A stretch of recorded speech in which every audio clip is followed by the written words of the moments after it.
Welcome to another edition of Stand Alone, where we go from being ordinary to extraordinary. I think that is the quest for everyone.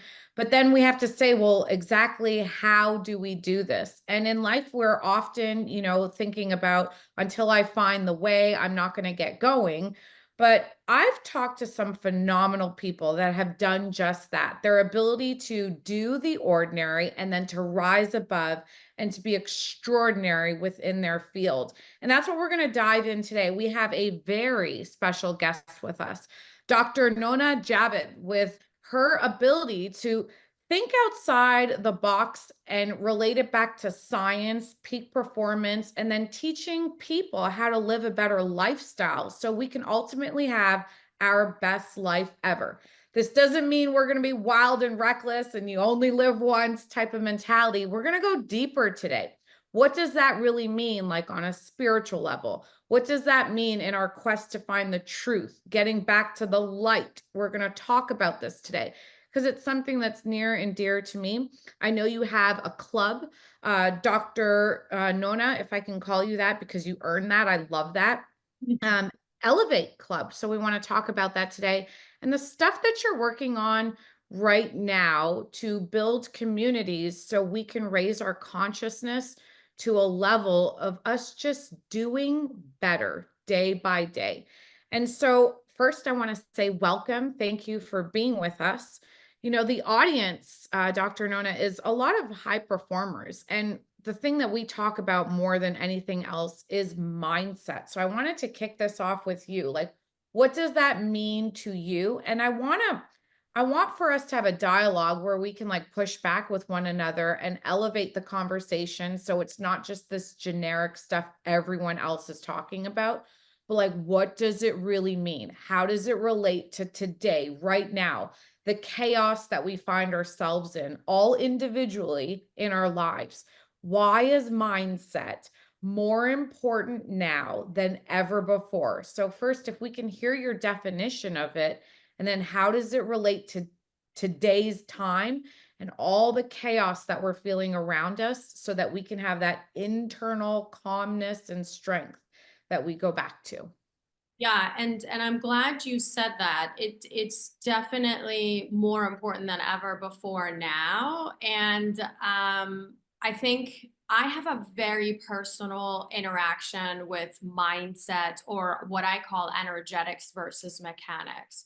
Because when I started as an entrepreneur in my early 20s, I went on this quest, like all of us entrepreneurs go, I want freedom and I want this kind of life and I want to have this kind of family. And I had a list of things that I wanted to sort of accomplish. Like, they were great things, but if you take a look at the list of the things I wanted to accomplish, they were within the matrix. They were great things within the matrix.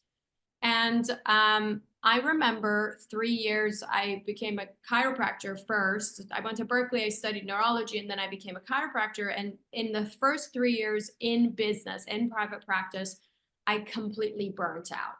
So, but I knew I had a really successful practice. I knew everything that made a business successful. Okay. So I put in all the mechanics into it. And the piece of the equation that was really missing was the energetic. And so I always tell my students, there are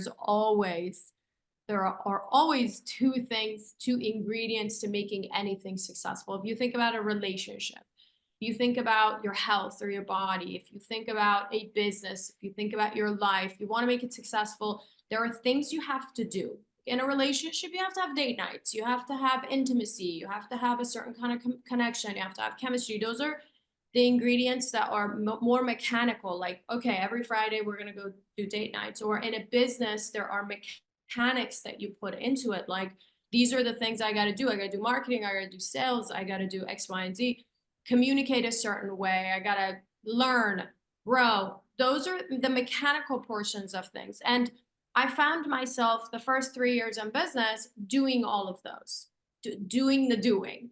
And it had results. I was in a marriage that, it wasn't really working, but I was married. I had a child at the time. I had a really successful business, but here I was, a complete slave to my business. and I was depressed and I was just exhausted, like beyond belief. I'd forgotten what life really was about before I became a mom, before I became a wife, or became a chiropractor. I took on all these identities. I'd forgotten what my dream was. And the missing piece is the other ingredient, which is the energetics that, we refer to as mindset, but I think just it's a lot bigger than that. It's like your thoughts, your belief systems, your habits, how you're showing up, your thought process, your limitations, the ceilings that you have, the patterns that you have, the way that you show up every single day. And I think an important aspect of that is also your emotions, the emotional addictions that we have. So you could do all the things and you could be missing the energetic portion of it and not have the results that you're looking for. So I use this example to sort of wrap this up, but I use the example, I say, if I were to bring my partner a cup of coffee, okay? And if I say I do that in absolute love, I'm in a state of appreciation. We had a great night last night. We're on track with everything. And I show up and I bring him the cup of coffee. It's the same cup of coffee as if the next day I bring him the cup of coffee. My actions are all the same. The doing is all the same, but my being is, say, in resentment or scarcity or insecurity. Both of us are going to have a completely different experience in that, in that experience, I guess, or in that event. Same goes in business and same goes in life in general. So learning how to shift the energetics and shift the frequency, how we show up to the things that we are doing, is one of the ways you go from ordinary to extraordinary. You do things outside of the box. Oh man, you had me at frequency. So I can go off on that, but we'll try to keep it as calm as possible. Um, Listen, I don't think there's anything more important than energy and the vibrations that we give off to people. It's the same way when we walk into a room that we literally get a sense of what's going on in that room. But I really believe that we've got to work on fine tuning ourselves. Because do you think that people read things incorrectly? And I would like for us to talk about this a little bit more deeply than just what everyone says, like read the room. Yeah, but maybe your radars are off Right. because of your biases, because of what you're thinking about. Like you could be coming into a room exactly like you said, from a scarcity mindset, and the things that resonate with you are maybe not really what's going on. And so, if we can dive into this, how do we go and then not just say energy is important, but do the hard and necessary work to fine tune ourselves so we can align with higher energies and get away from those lower vibrating energies, which are people sometimes. Totally. I'm so glad you said that because you're basically referring and encouraging your audience to basically take on radical responsibility. Like the room could be the way that it is. The room is usually filled with both positive and negative and neutral and the entire spectrum. But I use this example that I think will speak to that. Like I say, okay, imagine you walk into a room and you have you're already walking into a room and you're already, like you said, you're already insecure and you're already in scarcity and am I good enough and what's going to happen or what are people going to think about me.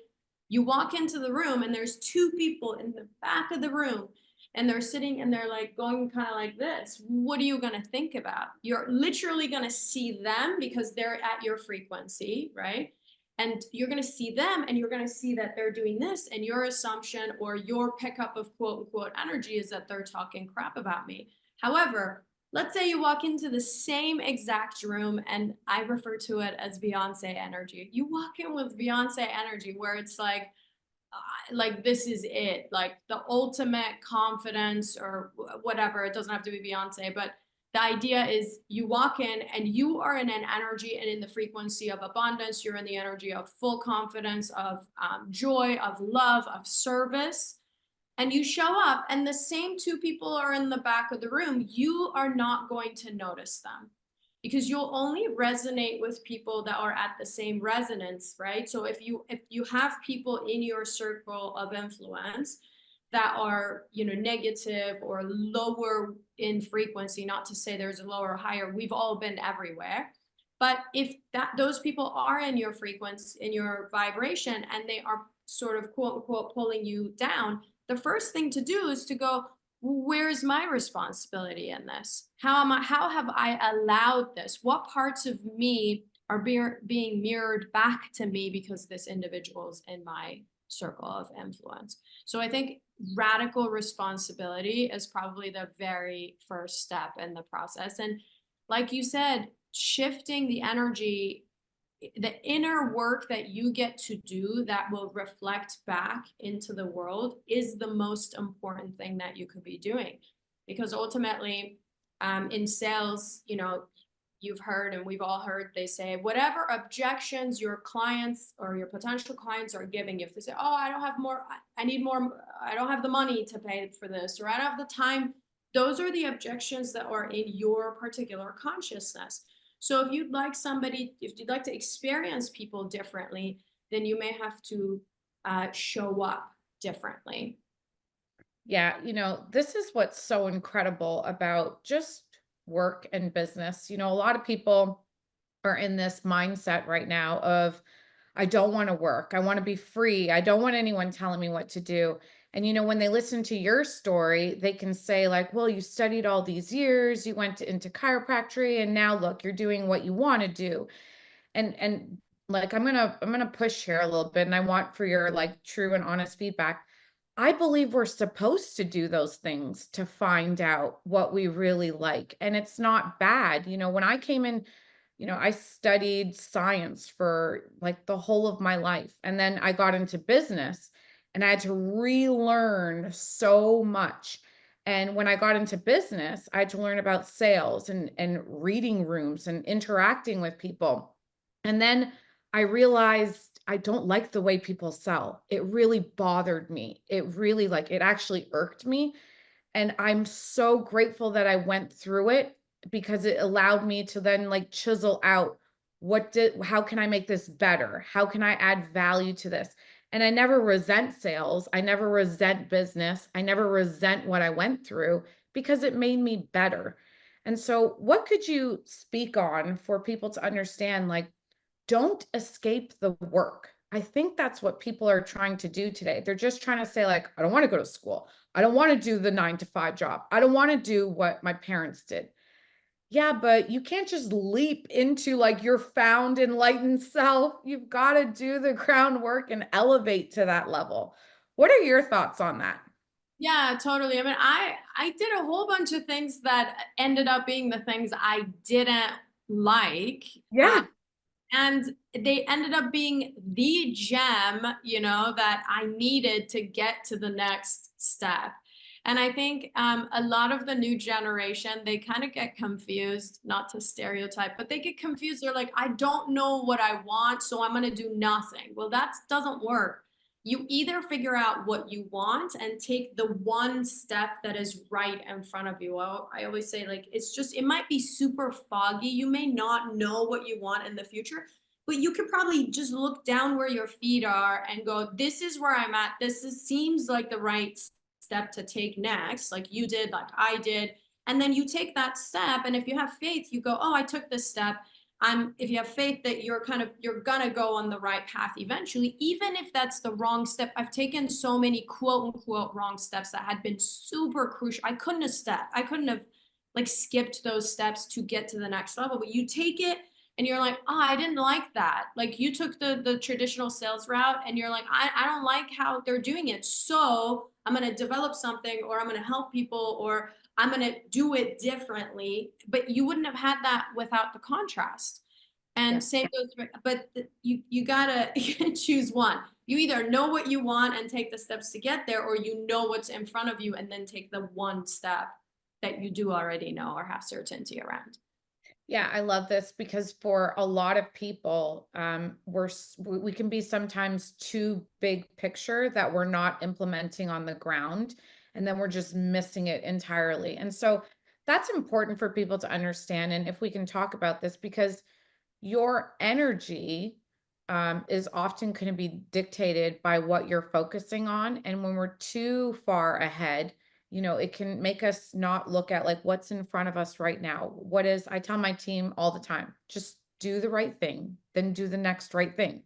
You Right. have to trust that it's going to fall into place.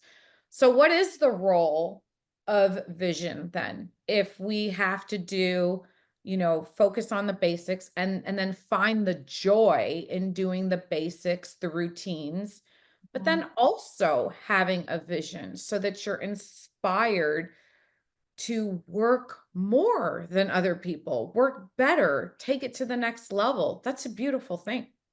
Yeah, absolutely. I think there's a balance between the two, and I think that what one of the success principles that I teach my entrepreneurs in Elevate Club speaks to exactly what you're talking about. So the vision is really important, right? Like you have to know where you're headed. If you can get as crystal clear and involve all your senses and go, this is what it smells like, this is what it tastes like, this is what I'm doing with my kids, I'm world schooling my kids, I'm traveling, I live in this place and I'm doing this thing and this is how I contribute to the world, like way out there in the future, right? So you have that, but at the same time, like you said, today, right? Today, right now, what Mhm. are my action steps that are going to get me there? And it's okay to set goals along the way. You set the SMART goals, you set the inspired goals, but you also set those completely unreachable dream goals, which I teach. But if it's going to come down to the types of actions that are actually going to get you there, and there are three kinds of actions that will take you there. One is well one of the three I'm going to talk about. The last one I usually mention is the one that is going to be the most powerful. That's the one that's going to leap you into that next level. And it's usually just what you said. You said you got to take different actions than everybody else. You said you got to work better than everybody else. And that also means you got to work differently and better than what the version of you right now would be doing. And in order for you to be able to do that, you have to know where you're headed. So the three actions, the first one's out of scarcity, right?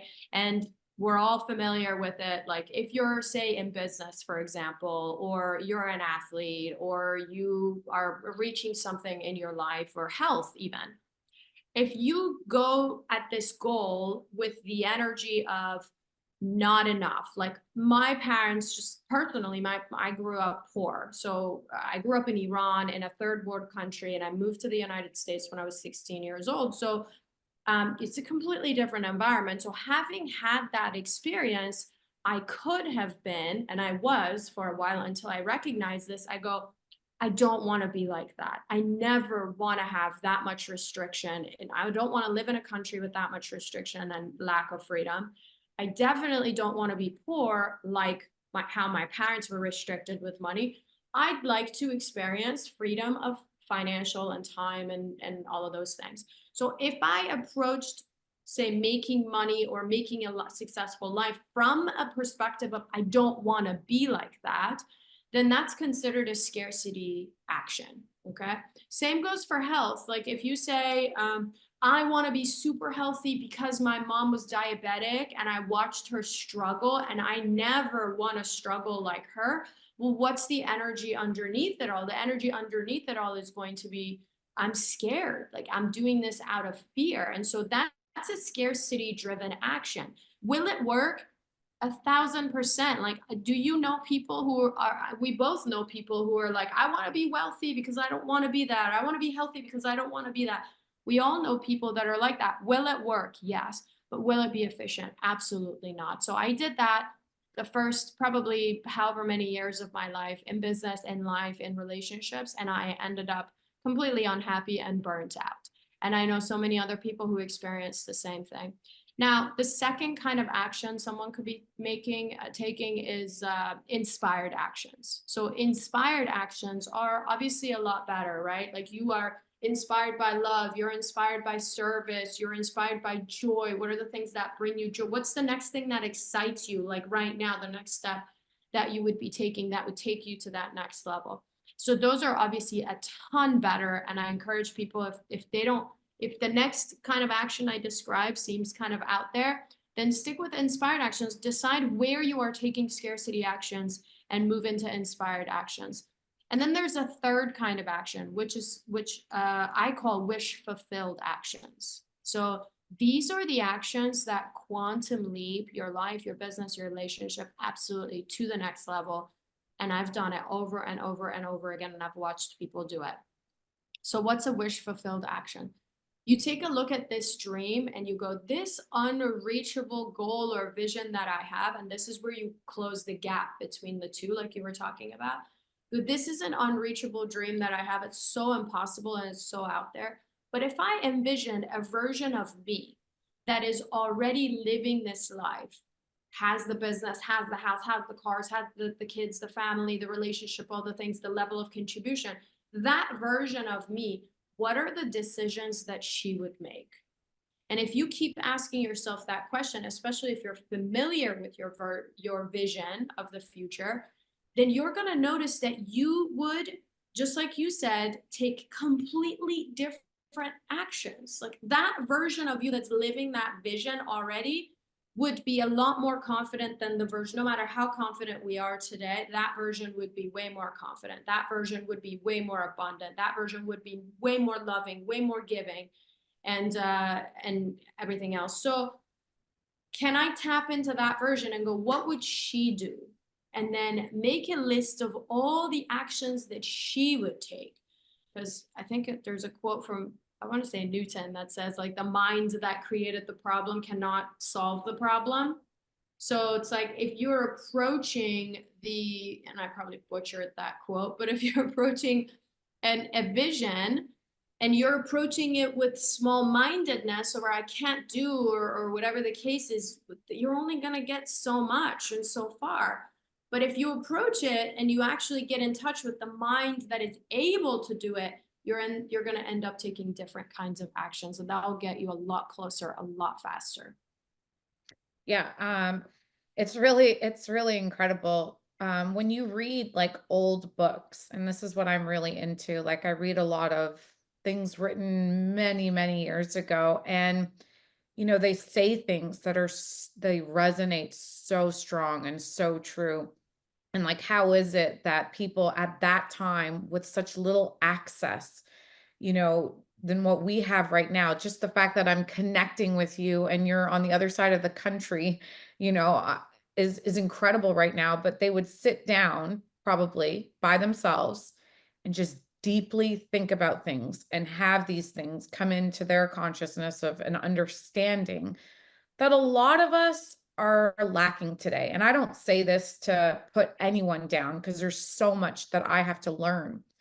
But like, what can you speak on from where you are and what you've experienced in terms of distractions today? Because I think this is something a lot of people are struggling with. We feel like there's so much going on. People are doing so much because we're on this little box thing here that is, giving us so much accessibility to see way more than we would ever be seeing in human history. And is that pulling our energy and attention away? And there's nothing wrong with giving our attention to things that then feed back into us to make us look and reflect more deeply. What could you speak on about distractions today? Because how can we actually get good if we're not able to think deep about things? And I have a second part of this where we can't think too deeply too quickly. Just do the basics, do them well, do them better than anyone else. Give yourself the space and time to be able to afford to think deeper than most.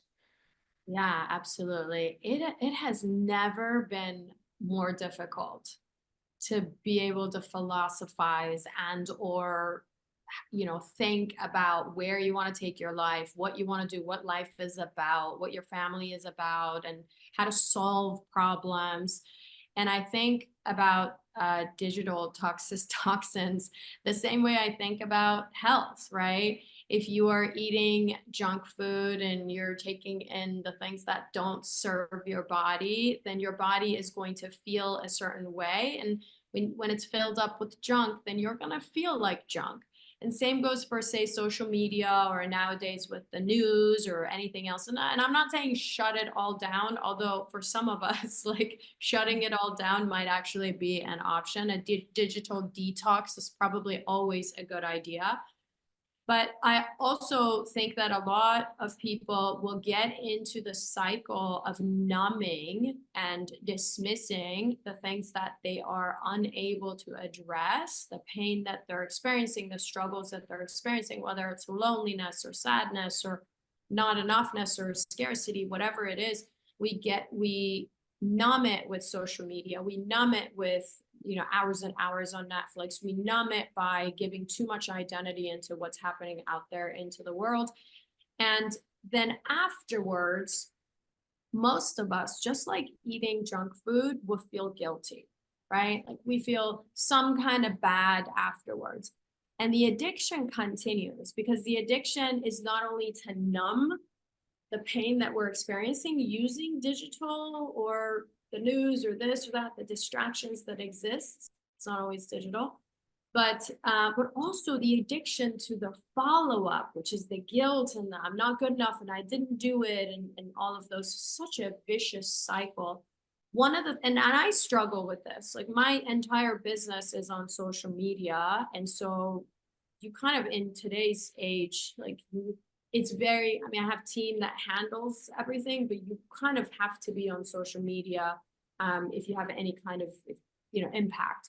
And so I personally struggle with that. And so one of the things that I have put in place, or systems in place, that are going to prevent me from going down the spiral. And so, having all the typical things, but I'll give you one that has been really powerful for me.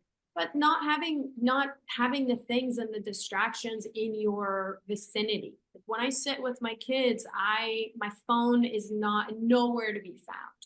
If I'm waking up in the morning, it's not the first thing that I pick up and I do. And I have done that in the past, but I will not do that anymore.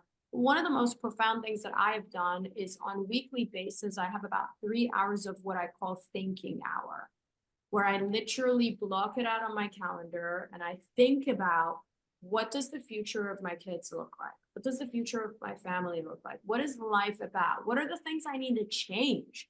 What are the things that are about me or my business or my life that no longer serve me? I evaluate my relationships. I evaluate the things that I have in place in my life, and then decide what needs to change, what would I like to experience, and what needs to die? What do I need to move away from? That weekly contemplation has been so powerful for me, so powerful for me. And that's where I shut down my phone, shut down my computer. I sit down with my notebook and I determine where I'm headed and what's not serving me. Yeah, I read something, this was many years ago, but it reframed the way that I would approach a situation. It was a person that was in an investor meeting, and they went up to the most powerful man in the room, and he was the one that was in control of billions of dollars and where they got allocated. And someone ran to him with an emergency and was like, presenting all these facts, what do we do? And he took out his agenda and he carved in a time. He said, okay, I wrote down this time to think about it. I'll let you know after I think about it. And I was like, wow, that's good. Just, we literally, in today's world, does your agenda have just things that you have to do? Or do you carve out that space and that time to just think about things? And, in business today, we are in an Amazon world where it's like, I want it now. I want it fast. Like, I want it convenient. And unfortunately, life doesn't dish up that way. Like, it comes to those in the right time. I believe God's timing is perfect. And so sometimes we want something so fast, and then when we rush it, we just do damage in the process. And so, one of the things that you spoke about, just doing my research, is physical outcomes. I think this is a big topic today because we're such a group of people that are so obsessed with the way things look. And I don't think this is a bad thing. I'm a girl. I like beauty. I like fashion. I like makeup. I don't think there's anything wrong with that. But I don't let those things control me.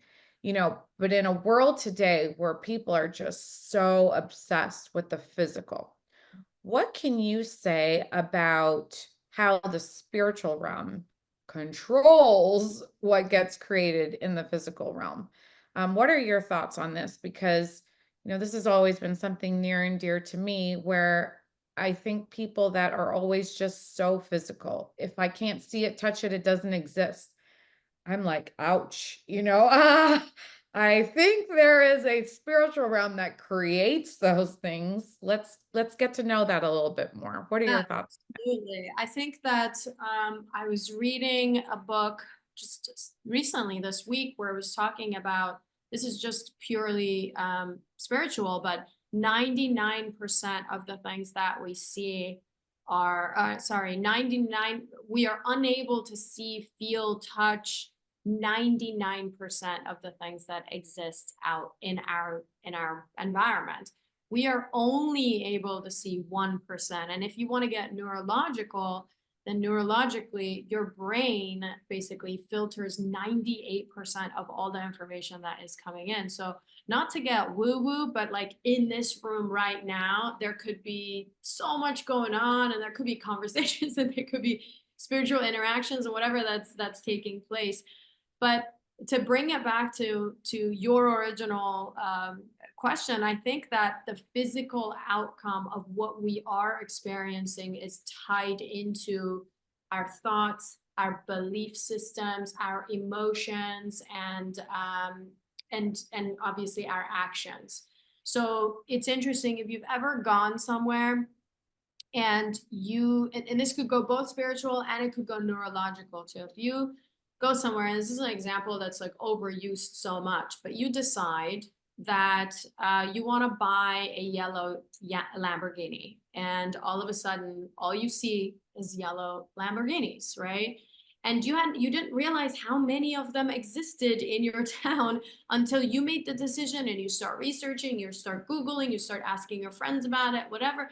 And now all of a sudden the town is filled with yellow Lamborghinis. Why? Because, well, one, spiritually, you are putting your energy into that. And so you are being provided with all the reasons why you should move in that direction. Second, and from a different perspective, from a neurological perspective, there's a part of your brain called the reticular activating system. And in that system, it filters everything, and you are only able to see the things that you are able to see. Your focus is on it, your intention is on it. Same goes whether it's a yellow Lamborghini or whether it's the next step in your business. Like if you're putting out there, like, I am open, I am willing, I am looking for the next step in my business or in my life, then that your reticular activating system is filtering, is scanning the room and scanning the environment and scanning social media for the things that you could be doing, which would be your next level thing. So the physical manifestation or the physical reality that you pull into your environment, like whatever happened, like this laptop, this conversation right here, my coffee cup, all the things that I have in my physical reality right now, they're only a representation of what I have in the past few years put my energy and intention on. And that's it. And so if I decide to put my energy and intention on something that is totally different, then that's exactly what I'm going to get. Yeah, in one of the things that you had written, you said that 2 million bits of information are around you each second, but we only see 126 bits of that 2 million. I think, for people that are numbers people, just think about that for a second. So imagine the role that our history plays in bringing it into the present, which then affects the future. Because as you're saying that, if right now what's around us is based upon what we created in the past to create that, then, if we don't resolve our past, then we're just reliving the same thing over and over again. And I think, as a person who understands science, isn't that the point? Like when we talk about evolution, when we talk about on a spiritual basis, transcendence, it's like not just doing the same thing over and over again, but then eventually getting to a level where you transcend. You're not fighting anymore, but you've elevated yourself. what can you share with our audience to make them understand, like, that is why you do the work? There's something in your past that you could be bringing. It could be a bias. It could be something, a fear that you're bringing that is affecting the present and then the future. Oh, absolutely. I tell my students that you will only experience what you have experienced in the past, unless you choose to shift that. So you're only, as an individual, if we're talking about individually, I'm only gonna experience what I've experienced in the past. The classic example of this is we know of friends or people, and some of us, some of you listening to this, you get into the same exact toxic relationship over and over and over again, or we know somebody who does that. Why? Because that's what they have experienced. That's what their comfort zone is.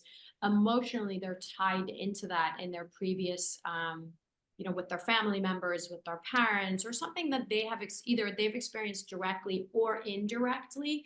They're going to continue to experience that. And that goes in any area, in the area of wealth or lifestyle, in the area of health, or in the area of connection.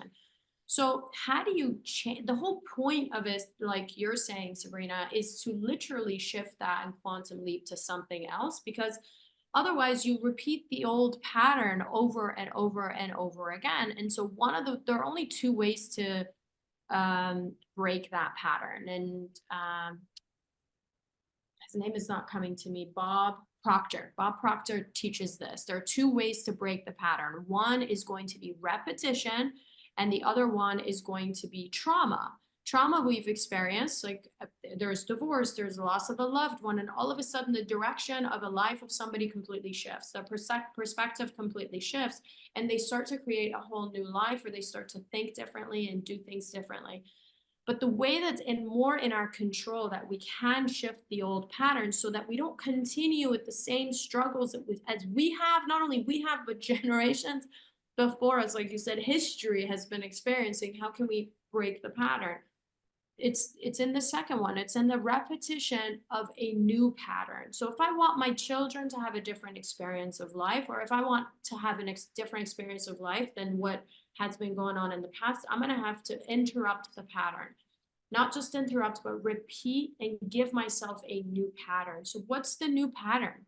Got to make sure my nervous system is completely feeling safe with where I am headed, or how I am designing my life, or how I'm designing the future for my kids or for my family, and make sure that I have a mental rehearsal of where I'm headed.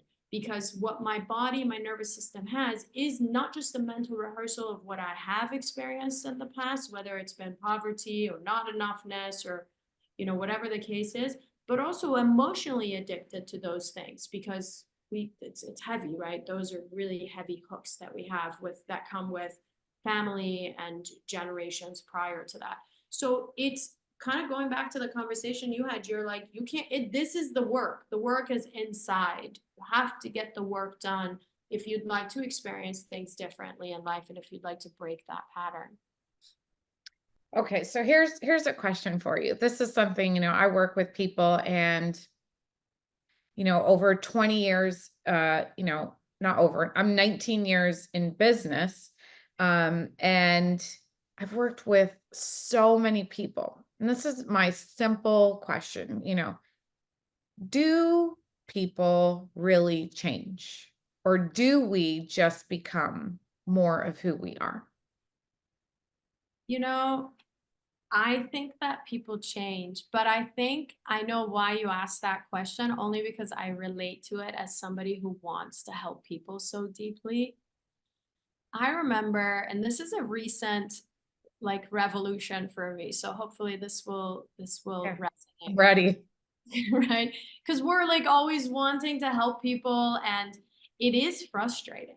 It's draining when you are unable to help somebody make the change, and their potential. You see people's potential, and you go, I know there's so much you could be doing, or being. You see where they're headed. You see who God created them as, and you also see their limitations. So you try to bring the limitations, into light for them, so that they can quantum leap.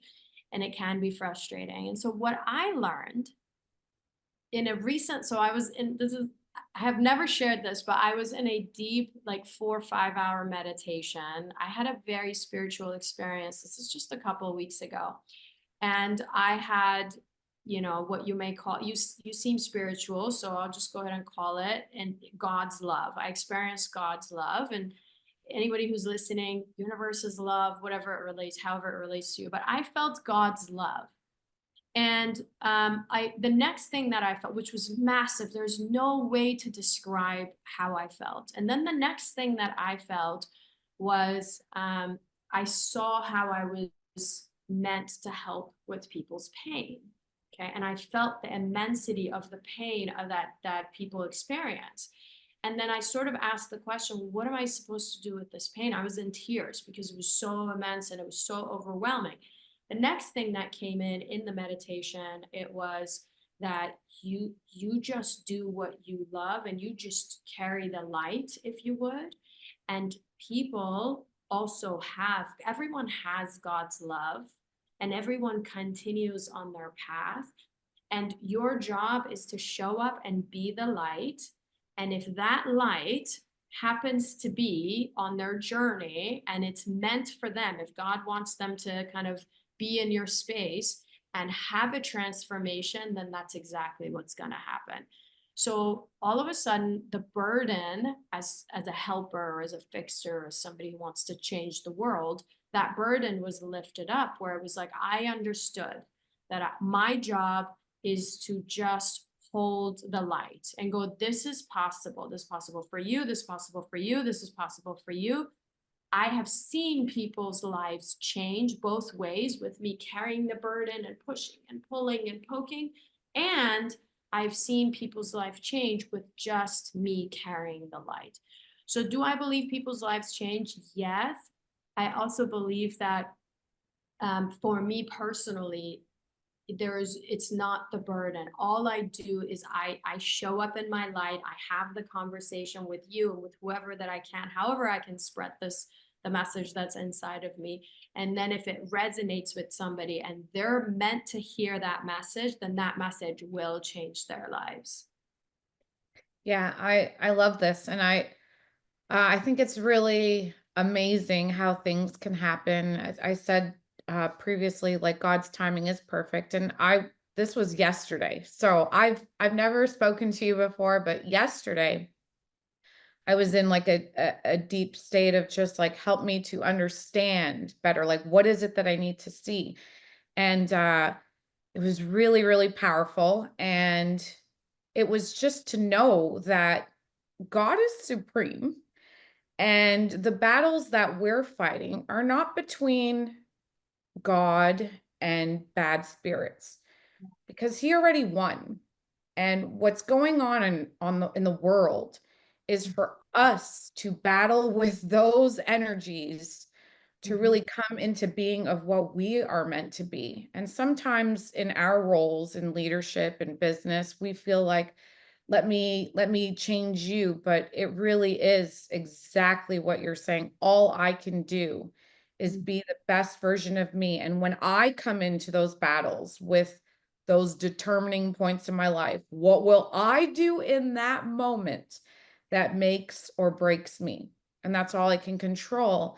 And as a result, I think this is true for anyone that's a parent or anyone that's a friend or anyone that's a husband or a wife. You know, when you do those hard battles, then you become a light for someone else to know that it's possible for them to get through those hard times and those hard battles. So, you know, thank you for sharing that. I don't often share things that I feel get downloaded into me, but I just think it's profound. And I think just you sharing that, it makes me know like this is a time for people to like really connect with what is true, with just get back to the light, because it is there. And I think that, you know, the work that you do is profound. So thank you for dedicating your life to helping people, just by us being better people and not casting judgment. I used to be big on that, and all it did was created enemies. I am so aware of that. And then I just had to realize, like, let me work on myself here. And all I can be is an example. Let me demonstrate what I'm about. I don't need to talk about it. I don't need to like scream about it, but I can live it. I can demonstrate it. And I can. having yeah, having these conversations with people like you that are doing it is so powerful for people to understand, like, we go through struggles, but we pull ourselves out, and that's through listening to better voices. So thank you for that. Where can people find you if they want to learn more about what you're doing, if they want to take a next step? Maybe they want to like dive in a little deeper and do the work, but what's next? What do I do? How would they connect with you? Yeah, thank you. I have to say I loved our conversation and I loved the synchronicity at the end. I hope everybody got to listen in towards the end because I feel like that's where it got super powerful too, with sharing our spiritual experiences.